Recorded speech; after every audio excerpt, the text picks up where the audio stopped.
respectfully ask everyone attending this meeting to mute yourself unless you are recognized to speak. Thank you all for joining us this morning. Please note the committee meetings of the RTD Board of Directors will be held remotely via Zoom and will be audio and video recorded. The meeting recordings, along with the unofficial minutes of the meetings, will be posted as soon as practicable on the board's website. At this morning's meeting, we are providing communication access real-time translation, also known as CART. Additionally, the CART transcript can be automatically translated into Spanish for anyone who would like access to a live transcript of this meeting in Spanish. Anyone who would like to access this service should send an email to the RTD board office at rtd.boardoffice@rtd-denver.com, and a link will be provided. Visit rtd-denver.com, and a live stream of this meeting is also available via RTD's YouTube page. Directors and members of staff, for the sake of the record, if you would like to be acknowledged during today's proceedings, I would ask you to please raise your virtual hand and wait for me to call you before proceeding to speak. Directors and staff participating by phone can also raise their virtual hands to indicate that they would like to speak by pressing *9. To toggle your mute setting on the phone, press *6. I would now like to call roll for committee members. Director Catlin. Here. Director Davidson. Here. Committee member Brendel. Here. Committee member Ohlenberger. Here. I saw him. I see that you're here. And I am Bobby Deschal. I'm the chair and I am here. For the sake of the record, I also see that we have directors Tisdale. Just Director Tisdale. Mr. Kroll, yes. Great. And Director Tisdale is present as well. I would like to open public comment to anyone who would like to address the committee regarding any topic listed in the published meeting agenda for the current and immediately preceding agenda from April. If you wish to speak and have not already done so, please either raise your virtual hand or press *9 on your phone. During this time, the committee will not offer any direct comments or responses. However, if you would like to be contacted regarding your public comment, please email the RTD board office at rtd.boardoffice@rtd-denver.com. Mr. Kroll, are there any hands raised? Committee Chair Deschal, this is Jack Kroll, Executive Manager of the Board Office. At this time, I do not see anyone present who has their hand raised and desire to provide public comment. Great. And were any email comments received for today's meeting? There were no emails received in advance of this meeting. Great. With no participants in the queue, we will close the public comment period at this time. Our first recommended action today is the 2023 Comprehensive Financial Report and Report to Governance.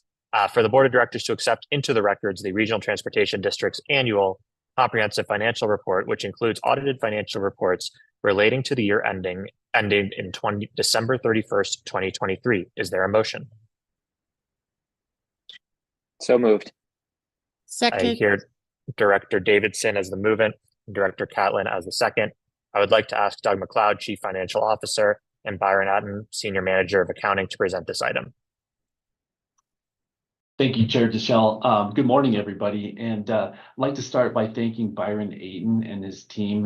Byron is the Senior Manager of Accounting for RTD. A lot of work went into this, gathering information, started all the way back in December with the preliminary audit, working with Plant Moran, and carried through until now. A lot of work, you can imagine, goes into preparing this information, working with our auditors, our external auditors from Plant Moran. And he does it with a small team and does a very good job. So thank you, Byron, very much. We're joined today by Pam Hill, who is a partner with Plant Moran, and she oversees the audit of RTD. And I'd like to thank Pam as well. She and her team been very good to work with over the past 4 years, completing not only the ACFR, which is the Annual Comprehensive Financial Report, doing that audit, but also reviewing National Transit Database submissions, as well as doing the single audit for federal grants. They've been great partners and really great to work with and a great resource for us. So I'd like to turn the floor over to Pam to introduce this item. Great. Well, thank you so much. I appreciate everybody and allowing us to cover the results this morning. So thank you very much. Actually, I was going to ask, does Mr. Kroll have the slides available, Doug? If not, I can share my screen. No, he does not. I can pull them up to Pam if you'd like. Oh, okay. Yes, I can do. I have it up over here. So let me just get that. And let me know if you guys can see that. Yes. Good. All right. All right, great. So I was going to cover the results of the audit, as Doug mentioned, for the December 31st, 2023 audit. We do perform several procedures over and above the financial statement audit, as Mr. McLeod pointed out. Also would include auditing federal compliance with the single audit, as well as National Transit Database reporting. And we also perform a small agreed upon procedures report related to the general manager. We did spend over 1,000 hours this year auditing the books and records of the district. And so I would like to echo Mr. McLeod's comments and not only thank him and Mr. Anton, but the entire team as well. I know a lot of work goes into this, and we appreciate the professionalism that we receive throughout the entire process. So thank you to you all for that. And so we do, like I said, here are the deliverables. I'm going to cover all of those. I think probably the main thing I want to hit on this slide, though, is for the financial statement audit, we were able to issue an unmodified opinion this year. So again, highest level of assurance that the district can receive, and basically means you can rely on the numbers as they are presented within the statements. We did have the end of audit letter, which I will go over as well. And single audit report, happy to report we had no findings. So we did test the internal controls related to compliance as well as actual compliance. And again, happy to report no findings there. So with that, let's see, we'll go to the next slide. So as the committee will recall, before the audit starts, we come to the committee and we talk about what our plan for the audit is going to be. And so the next two slides are just kind of a follow-up to that initial communication to say, okay, do we have any deviations from our plan? And if we did, we talk about those deviations here. And we also are required per the auditing standards to identify risk related to financial reporting. And the items on your slide here are the risks that we identified during our planning process. And you'll note kind of that last sentence down at the bottom is that as a result of our additional procedures, we did not have any findings related to those risks. So we were able to get comfortable that even though they were risks identified in planning, the authority or the district, did a great job of accounting for these items properly. There were two new accounting standards that the district did evaluate in the current year for implementation. Both were deemed to be immaterial, and so RTD passed on adopting those standards. That doesn't mean that there wasn't a lot of work that had to go into ensuring that they were immaterial. So again, kudos to Mr. Atten and his team. And that will be something, those standards will need to continue to be evaluated every year to ensure that they're not material. If there are any new transactions that would rise to the level of materiality, then those will be included in the statements at that time. Also, not shown on this slide, but worth mentioning is there were two new auditing standards that were required to be adopted for all audits. Doesn't matter if they're government or not, but beginning with June 30 year ends, December 31st year ends. And so we were able to implement those new auditing standards, which really required a deeper dive and look into the internal controls at the district. And happy to report as a result of that deeper dive, we still did not have any findings related to internal controls. So the district really has done a nice job of appropriately segregating the duties and really taking the time to make sure the right people are doing the right things and they're done at the right level. and also documenting those controls, because I know at a lot of our governments, the controls might be in place, but they're not always documented well. The district has a really good documentation and audit trail, which was very helpful for us as we implemented the new auditing standards. And again, happy to report there were no findings related to internal controls. Right.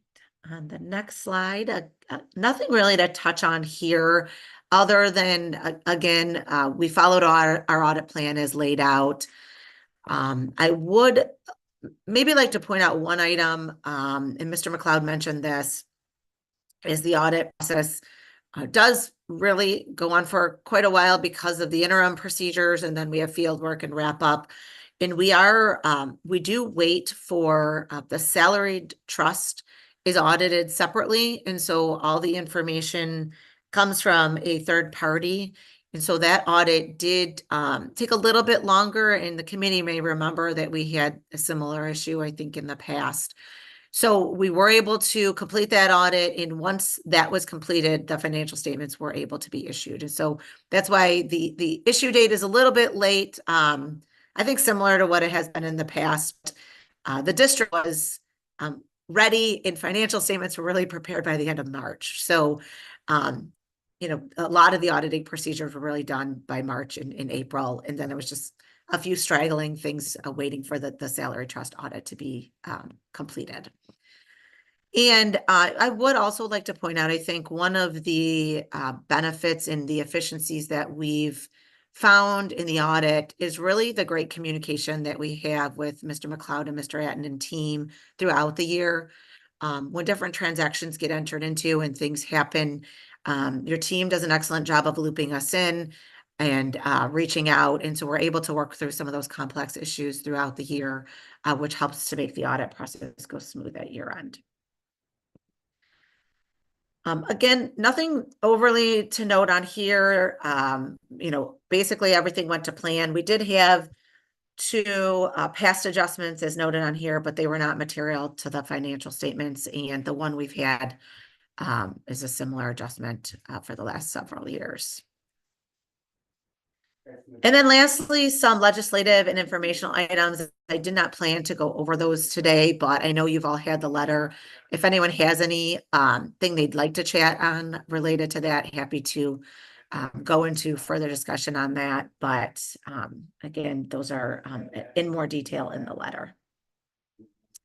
And then wanted to touch briefly on the legacy costs. So with the pension ATU 1001 plan, wanted to talk a little bit because there were some larger changes this year, and I know that the committee is aware. So if you'll recall, RTD made a significant contribution to the plan of about $176 million.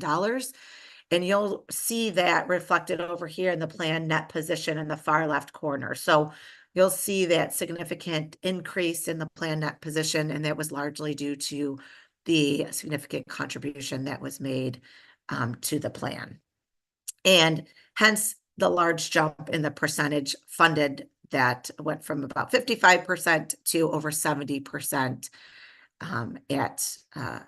in the latest actuarial evaluation. So great progress there based on that large increased contribution. And then again, to highlight the salary plan, really the plan net position remained relatively consistent.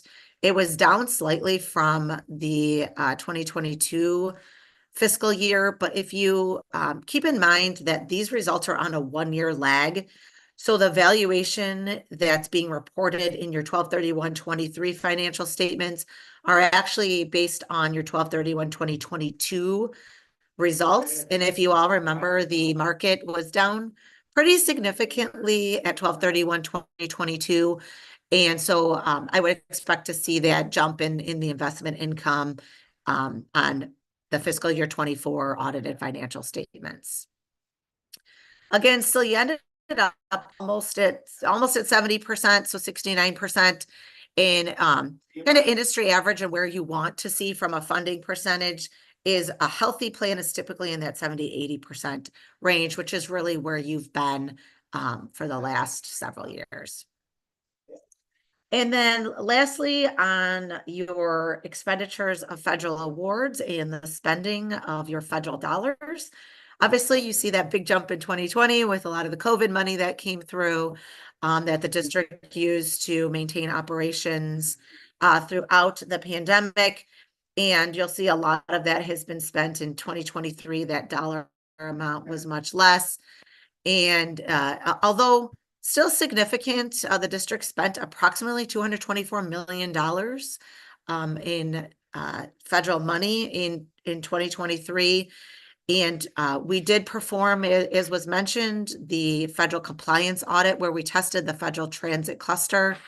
That was about $221 million of the $224 million. And again, happy to report that we did not have any compliance findings as a result of those testing of the federal transit cluster dollars. So that was it in what I had planned to cover, but happy to take any questions, Chair, if there are any. So I'll stop talking and see if anyone has questions. Great. Are there any questions from the committee?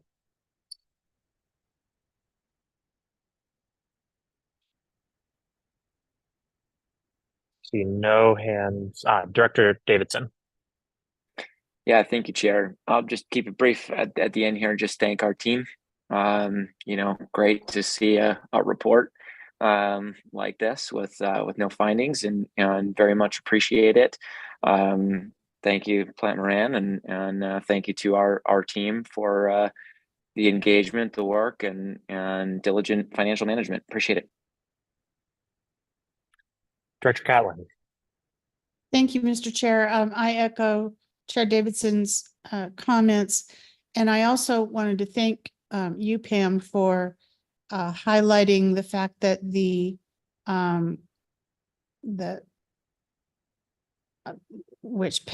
pension plan was really a look back at 2022, and that's why it had dropped. And I'm encouraged that the look back next year will be a more positive position from the 69%. So I did not know that, or maybe I just had overlooked that in the past, but that was really nice for me to hear. So that was a great explanation. Thank you. And team, you did a great job. Great. Director Tisdale. Thank you very much, sir. I'll wait if there are any other committee members that have questions at this time. And Please proceed. Thank you. Is this an appropriate time to ask questions about the report, the annual comprehensive financial report? I'm getting a head nod. Okay. I did want to direct attention to packet page 19. That's page 15 of the report. It's the organization chart as of December 2023. And I've actually had occasion to raise this in the past when looking at this. It's an appropriate organization chart, but for one correction. There should be above General Manager and CEO a box indicating Board of Directors. The organization begins with the Board of Directors and then administratively flows down from there. So that's my comment.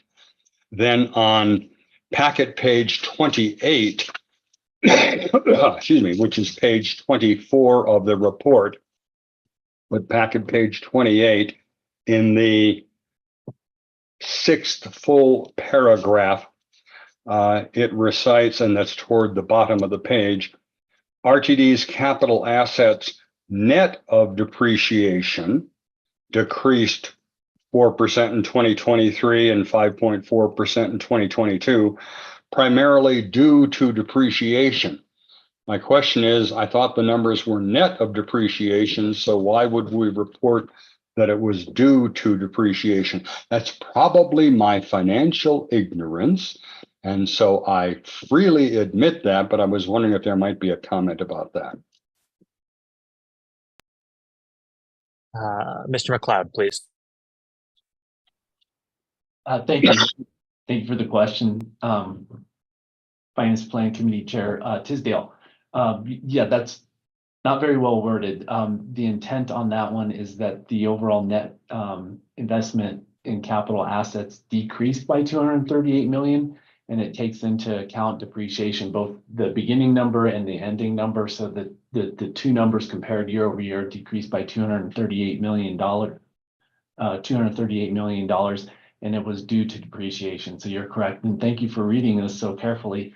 We would need to make sure that we'll correct that as well as take a look at the org chart for the next go round. Thank you. Thank you. And I'll just add too that we do, and thank you for saying 238 million. It does say at the top of the report on each page that dollars are expressed in thousands. And I just think sometimes people need to be reminded of that because it isn't always obvious, certainly to a lay reader, but I appreciate the clarification on this. And hopefully there can be some clearing up of the language. Thank you very much, Mr. Chair. That's all I had. Thank you. Any other questions or comments from the committee or board of directors? All right. Seeing none, are there any no votes on this action?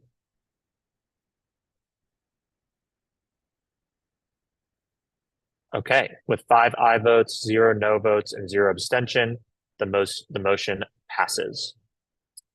There is one discussion item, which is the internal audit update. I'd like to ask Mr. McLeod, Chief Financial Officer, to begin the presentation for this item. Thank you, Chair DeSalle. And I will turn the floor over to Matt Marino, our Chief Audit Executive. He's also joined by Dave Hronik from Rubin Brown. So Matt, the floor is yours. Thank you. Good morning. Thank you, Doug. I'm going to go through the internal audit update at a high level first, and then we'll go through one of the audit reports that was issued in a little more detail. Feel free to stop me if you have any questions, but we are trying to make a cadence of reporting on what's being done, kind of what we're planning to do, and following up on what's been done in the past to see if we're rectifying any recommendations we have. So if we look at the activities for the last kind of quarter, current accomplishments and status, the safety review, we had our closing meeting and we're working on finishing up that report. The IT vulnerability assessment, we did start that, but since NIST 2.0 was issued, we did concur with our RTD management that we're going to delay that so that we can have a more robust review of the IT vulnerability under the 2.0 standards. So that will occur. It should be kicking off again here very shortly so that we can make any recommendations as a result of that. The security review incident response, we will talk about that report here very shortly. We just kicked off the Denver Transit Partners review, reviewing that concessionaire agreement and looking at the mostly the operations and the reporting with regard to that agreement between the concessionaire and the district. And then we're continuing to follow up on our internal audit report issue tracking. So that's really where we're at. Challenges and issues, really nothing huge to report there as far as timing. We did kind of keep to our time that we talked about last audit committee meeting. We did delay some of the audits into the future just to provide a little relief to different departments that might have other audits outside of internal audit going on, as well as external audit. So that's where we're at. Nothing to report that I should report there other than we're basically on track with where we planned from last quarter. I'll pause for a second. I'm not seeing any hands going up so far. So this is our internal audit plan that we had created last year. So we're clicking through the year rather quickly. So the green is the things that are complete. The blue are the items that are in process. And if you look at the bottom there, there's some asterisks that mean different things, whether audits were shifted due to reprioritization internally or postponed based on what was going on with different departments. So kind of went through the overall plan for the next quarter. Really nothing to report there outside of what we've already discussed. The big and probably the largest lift will be the IT review under NIST 2.0, as well as the concessionaire operations for Denver Transit Partners. That'll be a robust, both those will be robust audits and plenty to talk about the next audit committee meeting we have coming up. The next couple slides are our issue tracking. So you'll see the project name on the left, the observation number, as well as the observation title. And then you'll see the target date and the risk rating. So you'll see some instances where the target date might have been a date, and then there's a new revised date below there. That is the new revised date for completion of disposition of those issues. Various reasons why those were moved, either changes in senior leadership in the department, budgetary plan, various things, nothing that I would say is of high alert or anything that's concerning. We've gotten great response rate from all the different responsible parties for the different issues, but we are working to follow up on those regularly. So really, that's a never-ending process, and it's part of the whole process improvement for the district overall. Any questions, kind of high-level look over before I go through the security review actual audit?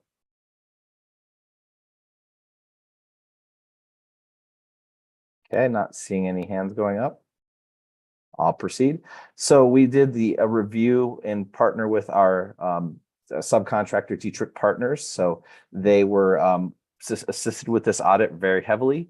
So we did a security incident response review. So overall, we did have several different findings that we need to talk about. So we had 3 things that were rated as high, 3 that were rated as moderate, and 1 that was a process improvement or just a best practice recommendation. So if we look at the overall audit rating, we did give it a needs improvement rating. There were a couple things that we should talk about. First one, the observation has to do with the police software system limitations. We went into this audit knowing that system was being evaluated for replacement anyway. And so I would say this observation just furthered the case that there are some limitations of that software that do provide some difficulties for providing useful information, getting things to the different parts within the security response that need to occur. Management did provide their management action plan, which really contemplates the known plan for replacing that system in the nearer term. Not seeing any hands going up so far. The next one has to do with the written security incident reports. So selected, and it's not admittedly so, it wasn't a comprehensive, sample of hundreds of incident reports, but we did look at 25 of them. 10 were not completed by the assigned officer, and then 9 were not approved by the supervisor. Cause there was turnover in the contracted transit security officers and the workload of the RTD police officers. And so just really a recommendation to improve that process. The management has provided their management action plan and really don't foresee any reason why that would not occur. I'll pause for a sec. I don't see any comments or hands going up. The next one has to do with our reporting of our information to a national incident-based reporting system. So we did look at a sample of 25 items to see how we were doing with reporting our incidents into that national reporting system. So 11 of the security incidents were not reported to the national system, and then 2 were not included due to incomplete mapping. Cause not being completed in a timely manner, similar to what was happening with the reports, really some turnover and then some limitations in the system, as well as some limitations in following up with making sure that the reports get closed out timely. Management has provided their management action plan below. Really, it does hit the points that we thought would need to be discussed with regard to that. Observation 4 has to do with a security risk assessment. Now, I do want to caveat this a little bit. RTD does get numerous risk assessments and partner with, Transportation Security Administration, Department of Homeland Security. But what this comment is really getting at is a comprehensive annual update of that risk assessment process, taking all of the other items I just discussed into consideration and kind of right sizing it for what we can do with our budgetary constraints, as well as what we have for personnel. And so that's Management has provided their management action plan, but there's plenty of risk assessment. It's just liking to see that comprehensive risk assessment occurring with regard to security. Not seeing any hands going up. Number 5 is talking about the security incident reporting procedures.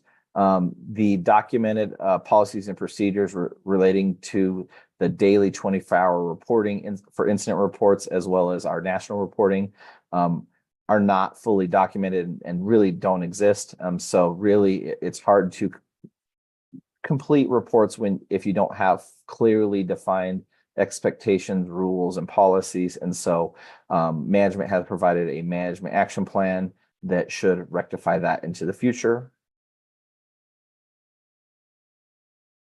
The observation 6 has to do with security incident reporting to senior management. So what we're talking about there is it's really sharing the security incident reporting to the different departments of different senior management within the organization that might need to know if they might have a part of addressing that security incident. And so really it just comes down to system limitations and just kind of evaluating how we want to have that going forward. Management has provided their management action plan to take care of that going forward as well. And then observation 7 talks about the dispatch calls. So much like the other things where we did select samples, we did look at 25 dispatch calls, and we know 4 did not have a priority assigned to it within the computer aided dispatch system, and 1 did not have the correct disposition status within the system as well. This gets back to a little bit of the limitations with the software, but also some training items.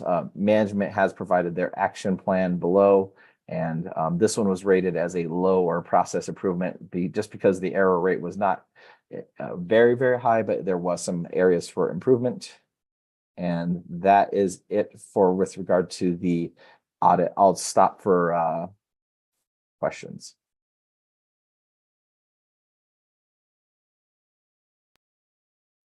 Director Catlin.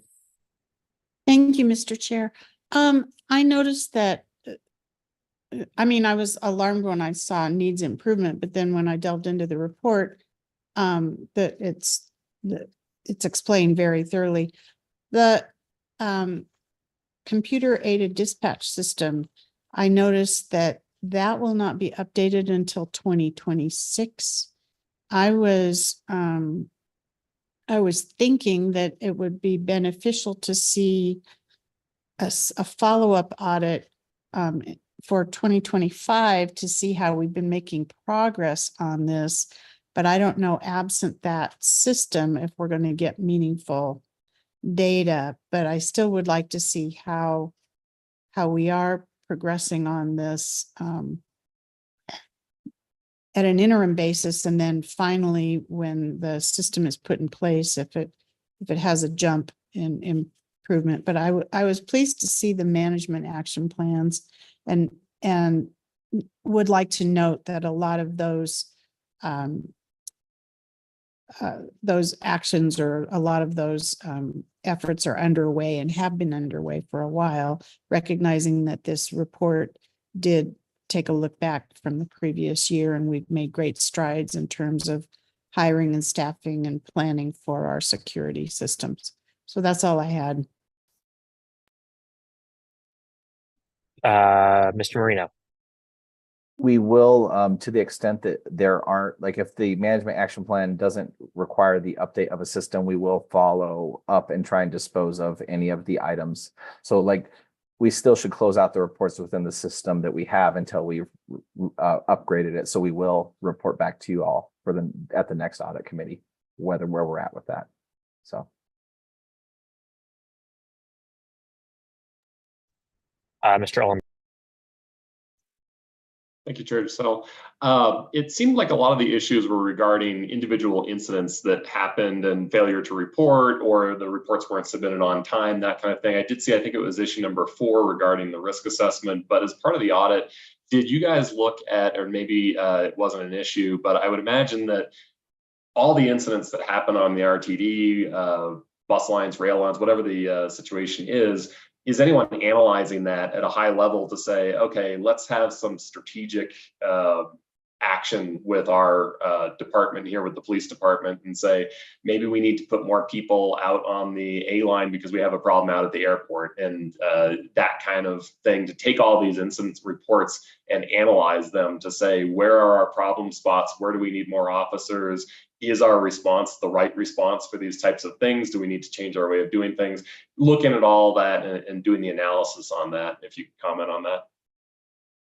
I'll start it off and then I'll kick it over to the respective RTD management that might be more subject matter experts. I do want to say, in discussions with management, there is some limitations on exporting the data and getting it to be easily analyzed.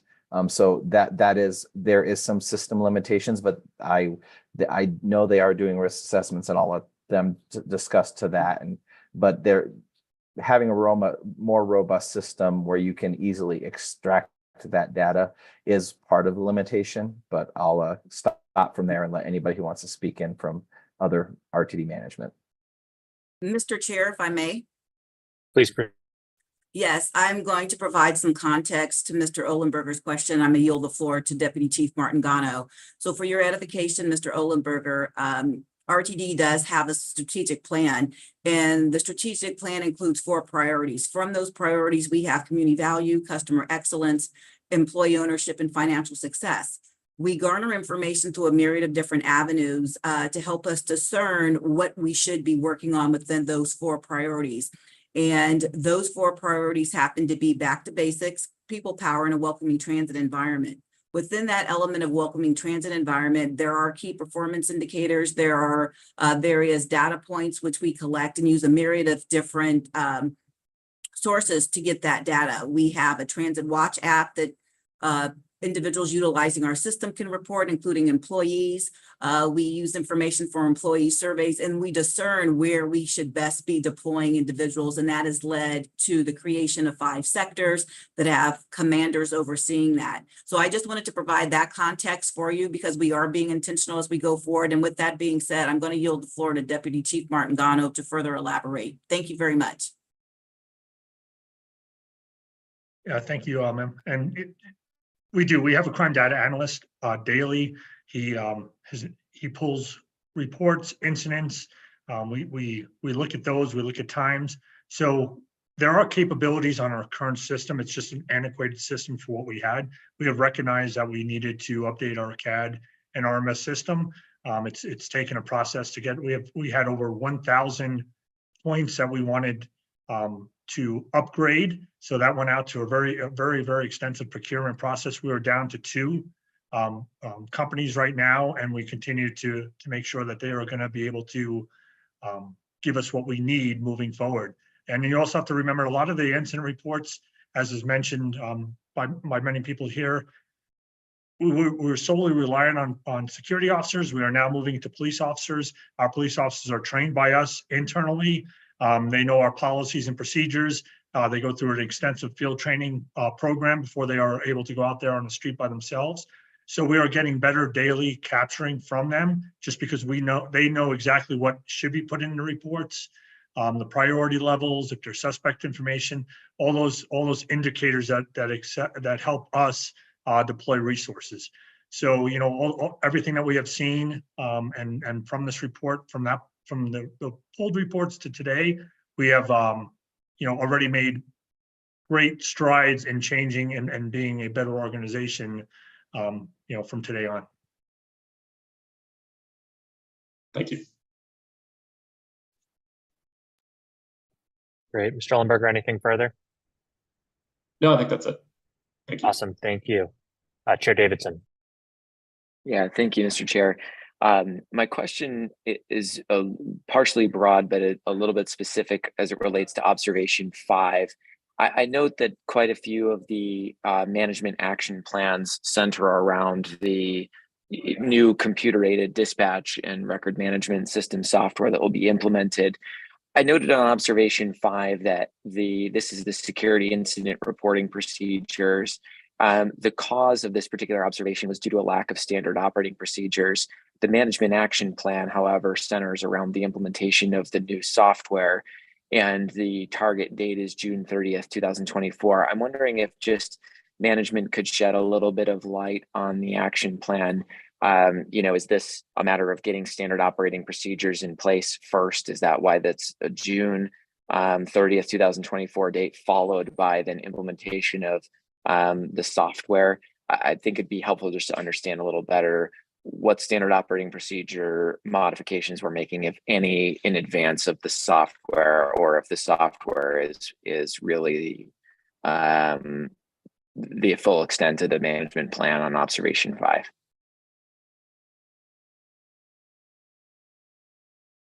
Chair, if I may. Please. Yeah, I'm Deputy Chief Steve Margano. So we've already developed a lot of standing operating procedures. Again, it's been the crossover of going from security to internal policing, police officers. So our procedures and policies are in place. We have over 177 policies that we've developed to make sure that our police department is running in the correct direction. A lot of the delays, are going to be moving from one software company to a next. So we currently, again, it's an antiquated system. There's a lot of check boxes, a lot of drop-down boxes you have to fill out, where a lot of that is going to already be developed in a new system that it's going to automatically give us a lot of those that you don't have to do manually, as we've had to do thus now and then going back years. So the standing operating procedures, I mean, obviously we're going to have a training on a new software system, but that, that's not going to be anything that's going to delay us. The real delay is converting over. It takes about 14 to 18 months for the software to change over, and then integrate everything we also have, because we don't want to lose the data that we've already collected for all the years of us in existence. But in regards to policies, that's not going to be an issue or any delay for us to move forward. Thank you. I guess just as a follow-up, Mr. Chair, that's helpful. Is observation 5's target completion date then actually more aligned with the implementation of the new software? In other words, not the June 30th, 2024 date, but completion with the implementation of the software more aligned with the target dates on observation 1 of implementation completion by Q1 2026?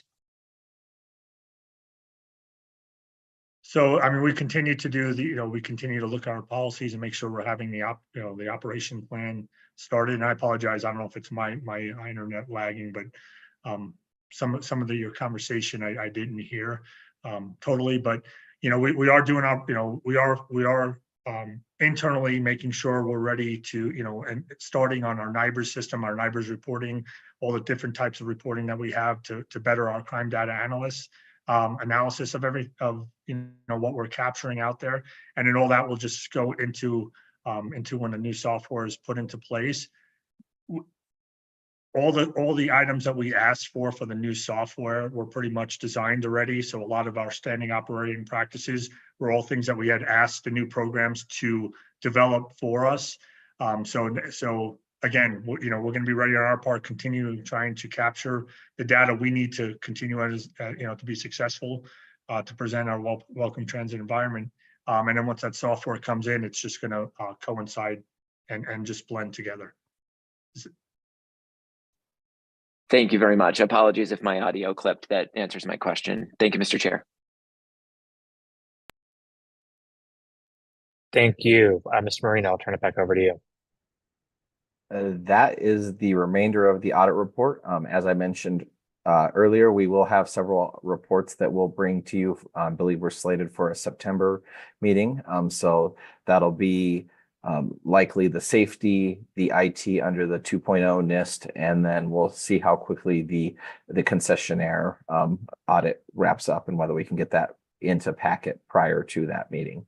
But it'll be plenty of information to discuss. And then, believe it or not, it's time to start doing risk assessment again and start coming up with a new audit plan. So I know it came quickly, but at least we have a base and we have some data points to look at, both from our external auditors as well as our internal audits, to help guide us. And we'll kick that process off shortly as well. Great. Thank you. Are there any other matters to discuss? Seeing and hearing none.